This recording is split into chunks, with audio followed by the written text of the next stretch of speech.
The South African National Defence Force, the SANDF, has confirmed the deaths of its 2 more members who were deployed as part of the United Nations Organization Stabilisation mission in the Democratic Republic of Congo.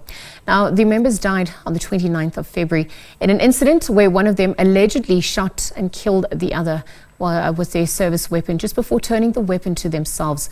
Now, last month, 2 members were also killed in a mortar attack in the DRC, with 3 others sustaining injuries. Dr. Emmanuel Matambo, Center for African-China Studies at the University of Johannesburg, joins us to weigh in further. A very good afternoon to you, Dr. Emmanuel. Thank you for joining us on the SABC at this hour. Good afternoon, Leslie. Good afternoon to your viewers, and thank you for the kind invitation.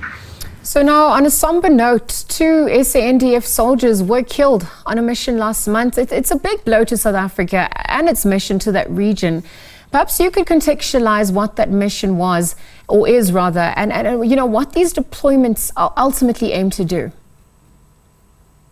Indeed, let us just put it in a larger context rather than looking at South Africa in particular. So this is part of a SADC deployment to the eastern part of the Democratic Republic of Congo, where there has been a resumption of fierce fighting between the Congolese government, the rebel movement called M23, and multiple other rebel movements in that particular area. So the South African contingent that is currently in that particular part of the DRC is part of a SADC mission together with Malawi and Tanzania. So yes, the setbacks that South Africa has suffered, the 2 setbacks especially that have led to fatalities, are quite unfortunate. If you look at the first one that happened earlier in February, it was just a few days actually after the latest deployment of 2,900 soldiers. So that obviously gave fodder to a lot of people that do not find it sustainable that South Africa is still deploying soldiers to the DRC. An argument obviously which is myopic, because stability in the SADC region will lead to stability in South Africa. So the country is rightly invested in bringing about peace in the Democratic Republic of Congo. Thank you for contextualizing that, because just as we look at the previous incident, from your vantage point, are these deaths avoidable? In the recent incident also, we have been told that a soldier killed another and turned his service weapon then on himself. And we understand that an investigation is now also underway, a case has been opened. But just as we look at the mission, we look at what transpired, what can one attribute to, such incidents or occurrences to?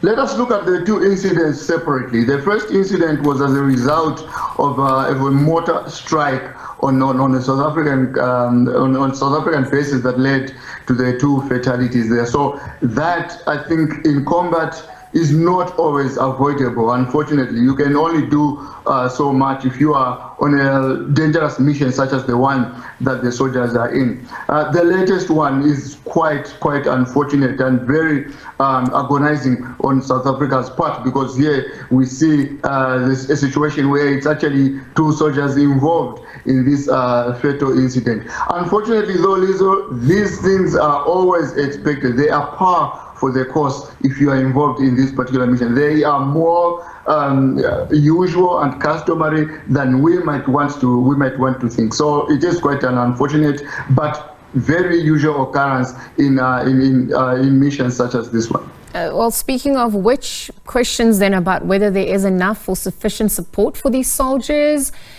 be it with resources, even psychosocially. I mean, what are we observing on that front? I'm asking this because ultimately we want to look at these incidences and what they reflect in terms of South Africa's military capabilities and preparedness for war conflict at large. When we are looking at the materially speaking, the South African National Defence Force is probably the most prepared defence force amongst all of SADC's 16 members. So there is that cannot be gainsaid at all.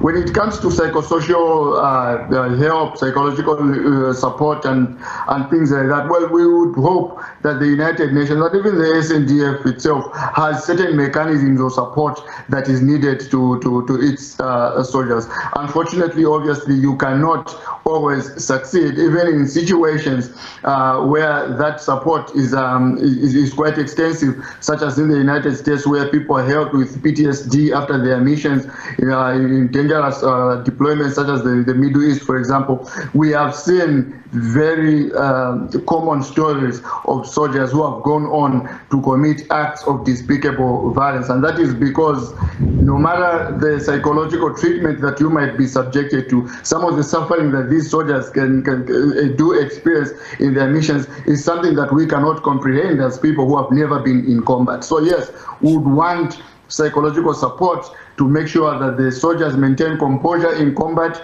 But obviously, you and I, who probably have never faced the vagaries that these soldiers face, can only be armchair analysts on this one. Fair. That is a fair point there. As we wrap up, just looking at the costs incurred as well then, a loss of life, also to South Africa, to the SADC mission at large. Help us quantify that.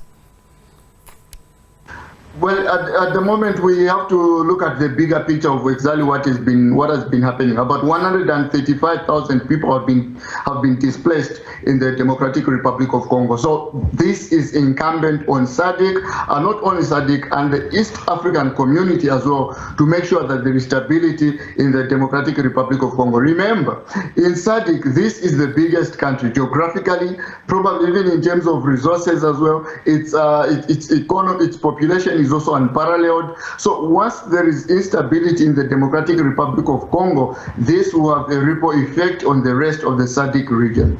Not only that, the Democratic Republic of Congo government itself has a responsibility to make sure that it institutes peace not only with the rebel movement of M23 and other rebel movements, but even the neighboring countries that are invested, chiefly speaking, are the countries of Rwanda and Uganda that have been fingered even by the United Nations to be a deleterious and a damaging effect on peace in the Democratic Republic of Congo. So if the Democratic Republic of Congo does not work with these three key players, the East African community, the SADC region, and its regional neighbors in the Great Lakes region, then inestimable efforts and commendable efforts, such as what the SADC is doing and South Africa in particular, will all be in vain.